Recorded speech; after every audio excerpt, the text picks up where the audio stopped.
5장. 곧이어 또 다른 명절이 다가오자 예수께서 다시 예루살렘으로 가셨다. 예루살렘의 양의 문 근처에 히브리 말로 베데스다라 하는 연못이 있었고 그 연못에 회랑 5채가 딸려 있었다. 그 회랑에는 눈먼 사람, 다리를 저는 사람, 중풍병자같이 몸이 아픈 사람들이 수백 명 있었다. 거기에 38년 동안 앓고 있던 한 남자가 있었다. 예수께서 그가 연못가에 누워 있는 것을 보시고 또 그가 그곳에 얼마나 오래 있었는지를 아시고 말씀하셨다. 내가 낫기를 원하느냐? 그 남자가 말했다. 선생님, 물이 움직일 때 저를 연못에 넣어줄 사람이 없습니다. 제가 연못에 닿을 즈음이면 이미 다른 사람이 들어가 있습니다. 예수께서 말씀하셨다. 일어나서 내 자리를 들고 걸어가거라. 그러자 그가 곧바로 나았다. 그는 자기 자리를 들고 걸어갔다. 마침 그날은 안식일이었다. 유대인들이 그 나은 사람을 막아서며 말했다. 오늘은 안식일이요. 자리를 들고 다녀서는 안 돼요. 그것은 규정을 위반하는 일이요. 그러자 그가 그들에게 말했다. 나를 낫게 해준 분이 내게 자리를 들고 걸어가라고 말씀하셨소. 그들이 물었다. 당신에게 자리를 들고 걸어가라고 한 사람이 누구요? 그러나 그 나은 사람은 그분이 누구인지 알지 못했다. 예수께서 어느새 무리 속으로 몸을 숨기셨기 때문이었다. 얼마 후에 예수께서 성전에서 그 사람을 만나자 이렇게 말씀하셨다. 아주 좋아 보이는구나. 너는 건강해졌다. 죄 짓는 삶으로 되돌아가지 마라. 만일 되돌아가면 더 심한 일이 일어날 수 있다. 그 사람이 돌아가서 자기를 낫게 해준 이가 예수라고 유대인들에게 말했다. 그러자 유대인들은 예수께서 안식일에 그 같은 일을 했다는 이유로 그분을 잡으려고 했다. 그러나 예수께서는 스스로를 변호하시며 이렇게 말씀하셨다. 내 아버지께서 안식일에도 쉬지 않고 일하신다. 그러니 나도 일한다. 그 말에 유대인들이 격분했다. 이제 그들은 예수를 공개적으로 공격하는 것에 머물지 않고 그분을 죽이려고 했다. 예수께서 안식일을 어겼을 뿐 아니라 하나님을 자기 아버지라고 부르면서 하나님과 자기를 동등한 자리에 두었기 때문이다. 그래서 예수께서 자신에 대해 길게 설명하셨다. 내가 너희에게 사실 그대로 말하겠다. 아들은 무슨 일이든지 자기 마음대로 하지 않고 아버지에게서 본대로만 한다. 아버지께서 하시는 일을 아들도 한다. 아버지는 아들을 사랑하셔서 자신이 하는 모든 일에 아들도 참여하게 하신다. 그러나 너희가 본 것은 일부에 지나지 않는다.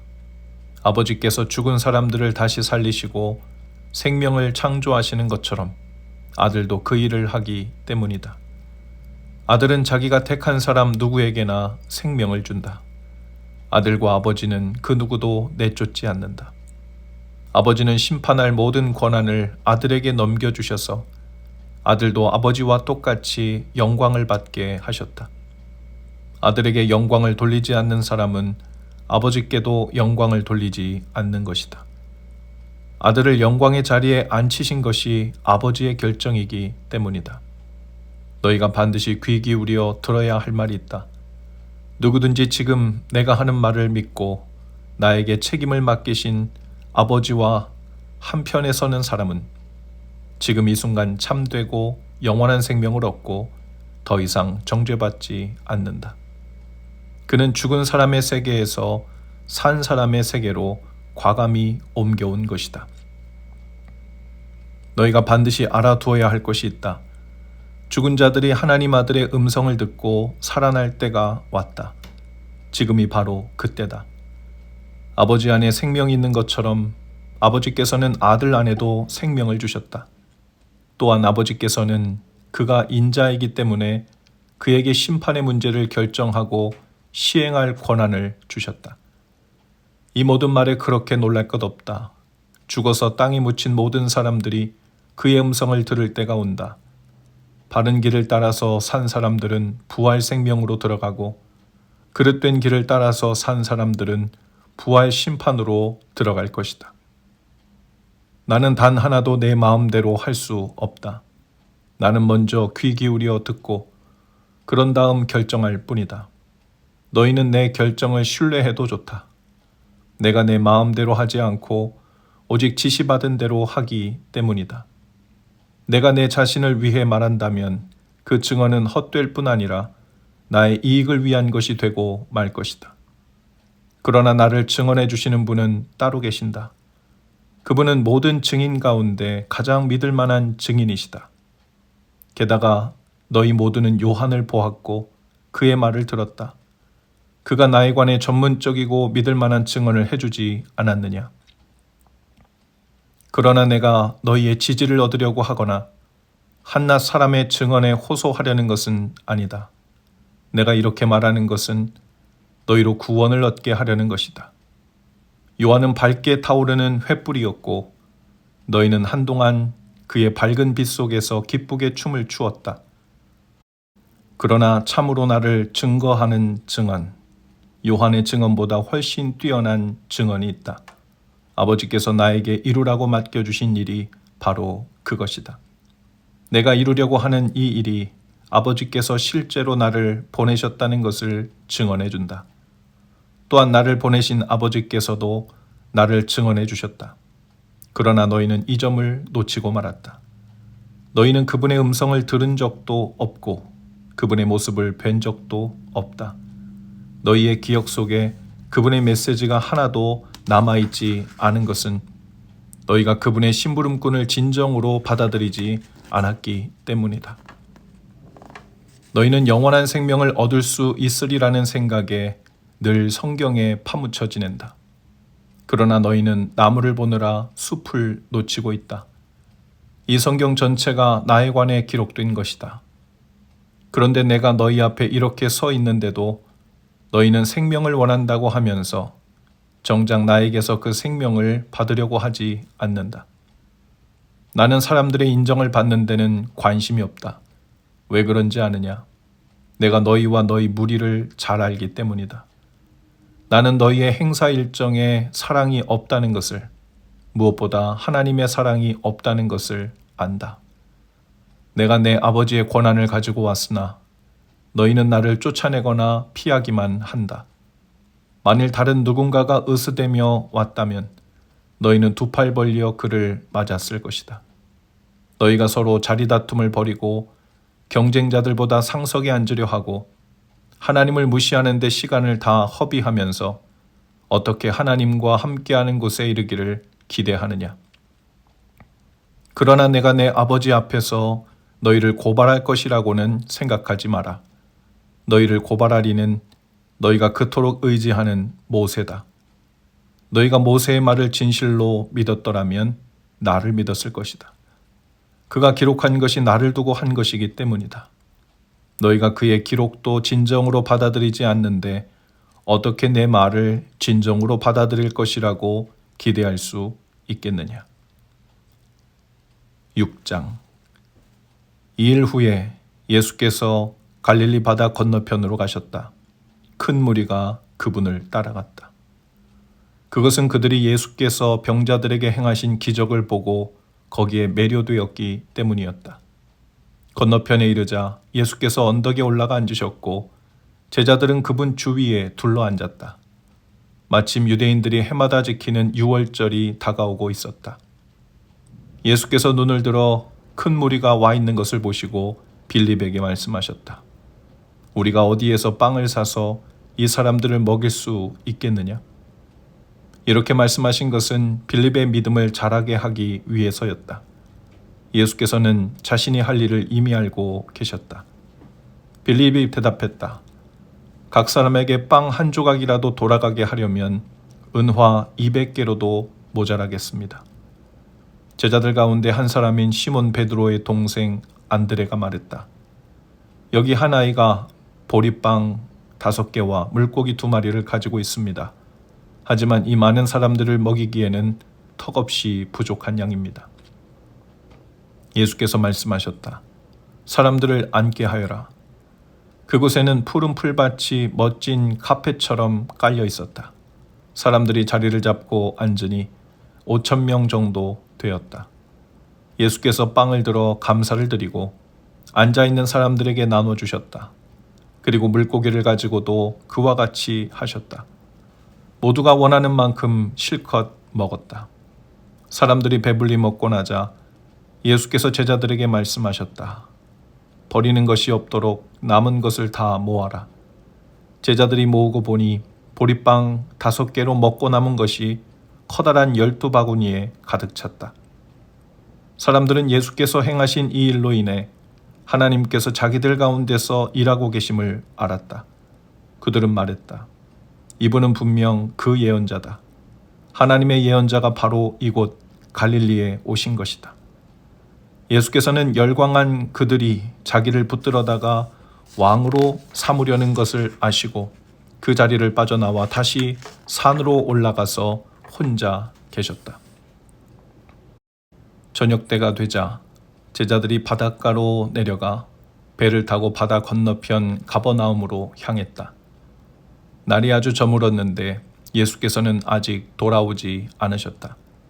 큰 바람이 불어 바다에 거센 물결이 일었다. 제자들이 4-5km쯤 갔을 때 예수께서 바다 위를 걸어 배 가까이 다가오시는 모습이 보였다. 제자들이 소스라치게 놀라자 예수께서 그들을 안심시키며 말씀하셨다. 나다.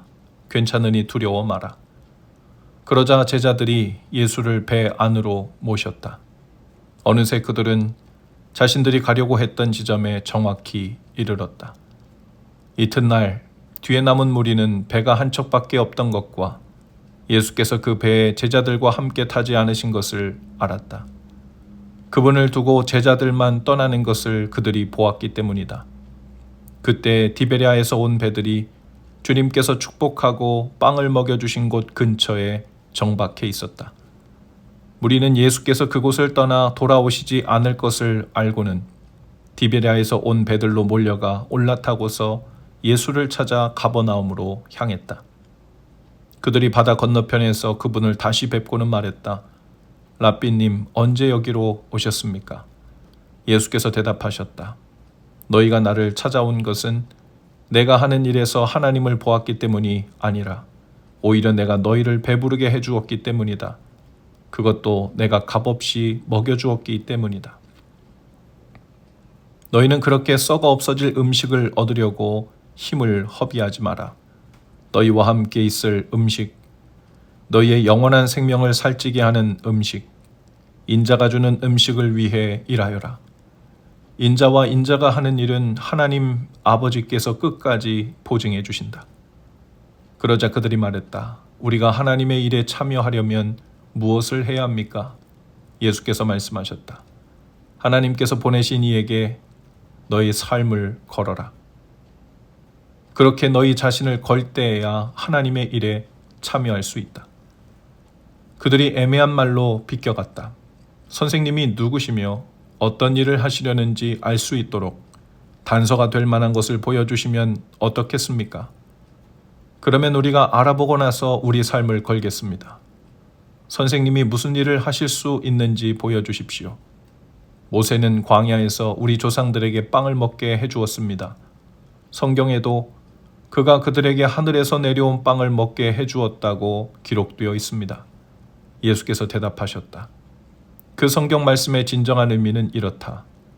모세가 너희에게 하늘에서 내려온 빵을 주었다는 것이 아니라 지금 이 순간에 내 아버지께서 너희에게 하늘에서 내려온 빵, 곧 참된 빵을 주신다는 뜻이다. 하나님의 빵은 하늘에서 내려와 세상에 생명을 준다. 그들이 그 말씀을 듣고 반색하며 말했다. 주님, 그 빵을 지금부터 영원토록 우리에게 주십시오. 예수께서 말씀하셨다. 내가 바로 그 생명의 빵이다. 나와 한편에 서는 사람은 더 이상 굶주리지도 않고 목마르지도 않을 것이다. 내가 이것을 너희에게 분명히 말한 것은 너희가 내가 하는 일을 보았으면서도 참으로 나를 믿지 않기 때문이다. 아버지께서 내게 주시는 사람은 결국 다 내게로 달려올 것이다. 그가 나와 함께하면 내가 그를 붙잡고 놓지 않을 것이다. 내가 하늘에서 내려온 것은 일시적인 내 기분대로 하려는 것이 아니라 나를 보내신 분의 뜻을 이루려는 것이다. 나를 보내신 분의 뜻을 간단히 말하면 이렇다. 아버지께서 내게 맡기신 모든 일을 하나도 빠짐없이 이루고 마지막 날에 만물과 모든 사람을 바르고 온전하게 회복시키는 것이다. 아들을 보고서 그와 그가 하는 일을 신뢰하며 그와 한편에 서는 사람은 누구든지 참된 생명, 영원한 생명을 얻는다. 이것이 내 아버지께서 원하시는 것이다. 마지막 날에 그들을 일으켜 세워 살리고 온전하게 하는 것이 나의 일이다. 예수께서 내가 하늘에서 내려온 빵이다 라고 말씀하신 것 때문에 유대인들이 그분을 두고 말다툼을 벌였다. 이 사람은 요셉의 아들이 아닌가? 우리가 그의 아버지도 알고 그의 어머니도 알지 않는가?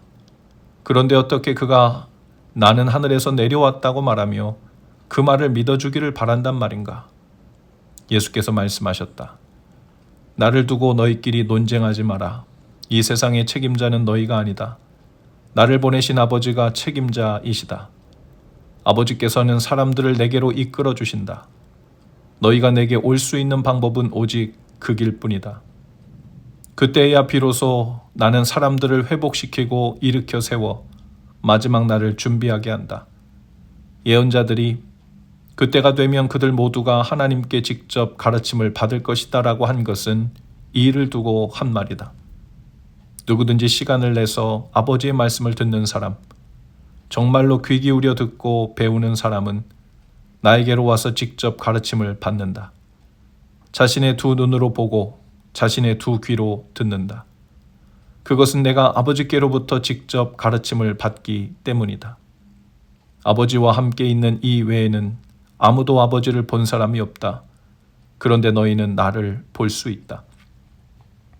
이제 내가 너희에게 가장 중요하고 참된 진리를 말해주겠다. 누구든지 나를 믿는 사람은 참된 생명, 영원한 생명을 얻는다. 나는 생명의 빵이다. 너희 조상들은 광야에서 만나라는 빵을 먹고도 죽었다. 그러나 지금 여기에 너희와 함께 있는 빵은 정말로 하늘에서 내려온 빵이다. 누구든지 이 빵을 먹는 사람은 결코 죽지 않을 것이다. 나는 하늘에서 내려온 빵, 생명의 빵이다. 누구든지 이 빵을 먹는 사람은 영원히 살 것이다. 내가 세상에 줄 빵, 세상으로 하여금 먹고 살게 할 빵은 나 자신, 곧 내 살과 피다. 이 말을 들은 유대인들이 서로 말다툼을 벌였다. 이 사람이 어떻게 자기 살을 먹을 수 있게 내어준다는 말인가? 그러나 예수께서는 조금도 물러서지 않으셨다. 너희가 살과 피, 곧 인자의 살과 피를 먹고 마실 때에야 비로소 너희가 생명을 얻는다. 이 살과 피를 왕성하게 먹고 마시는 사람은 영원한 생명을 얻고 마지막 날을 맞을 준비가 다 된 것이다. 내 살은 참된 음식이고 내 피는 참된 음료다. 너희는 내 살을 먹고 내 피를 마심으로 내 안에 들어오고 나는 너희 안에 들어간다. 온전히 살아계신 아버지께서 나를 이 세상에 보내셨다. 내가 그분으로 말미암아 사는 것 같이 나를 먹는 사람도 나로 말미암아 살 것이다. 나는 하늘에서 내려온 빵이다. 너희 조상들은 빵을 먹고도 죽었지만 누구든지 이 빵을 먹는 사람은 영원히 살 것이다. 이것은 예수께서 가버나움 회당에서 가르치실 때 하신 말씀이다. 예수의 제자들 가운데 많은 사람들이 이 말씀을 듣고 말했다. 이 가르침은 너무 어려워 받아들이기가 힘들다. 예수께서 제자들이 이 말씀을 두고 힘들어하는 것을 아시고 말씀하셨다. 내 말이 그렇게도 혼란스러우냐? 인자가 원래 있던 곳으로 올라가는 것을 보게 되면 어찌하겠느냐? 성령만이 생명을 만들어낼 수 있다. 육신의 근육과 의지력으로는 아무것도 일어나게 할 수 없다. 내가 너희에게 전하는 모든 말은 성령의 말이며 생명을 만들어내는 말이다. 그러나 너희 가운데 이 말에 저항하고 이 말에 관여하지 않으려는 사람들이 있다. 예수께서는 자신에게 인생을 걸지 않을 사람들이 있다는 것을 처음부터 알고 계셨다.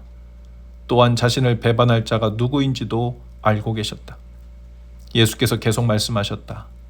그래서 내가 전에 자기 힘으로는 아무도 내게 올 수 없다고 너희에게 말한 것이다. 너희는 아버지께서 주시는 선물로만 내게 올 수 있다. 이 일 후에 제자들 가운데 많은 사람들이 떠나갔다. 그들은 더 이상 그분과 관련되기를 원치 않았다. 그러자 예수께서 12 제자에게도 기회를 주셨다. 너희도 떠나가려느냐? 베드로가 대답했다. 주님, 참된 생명, 영원한 생명의 말씀이 주님께 있는데 저희가 누구에게 가겠습니까? 저희는 이미 주님이 하나님의 거룩하신 분임을 확신하며 주님께 인생을 걸었습니다. 예수께서 대답하셨다. 내가 너희 12를 직접 뽑지 않았느냐? 그러나 너희 가운데 한 사람은 마귀다. 이는 예수께서 시몬 가룟의 아들 유다를 두고 말씀하신 것이다. 12 제자 가운데 한 사람인 이 자는 그때 이미 예수를 배반할 준비를 하고 있었다. 아멘.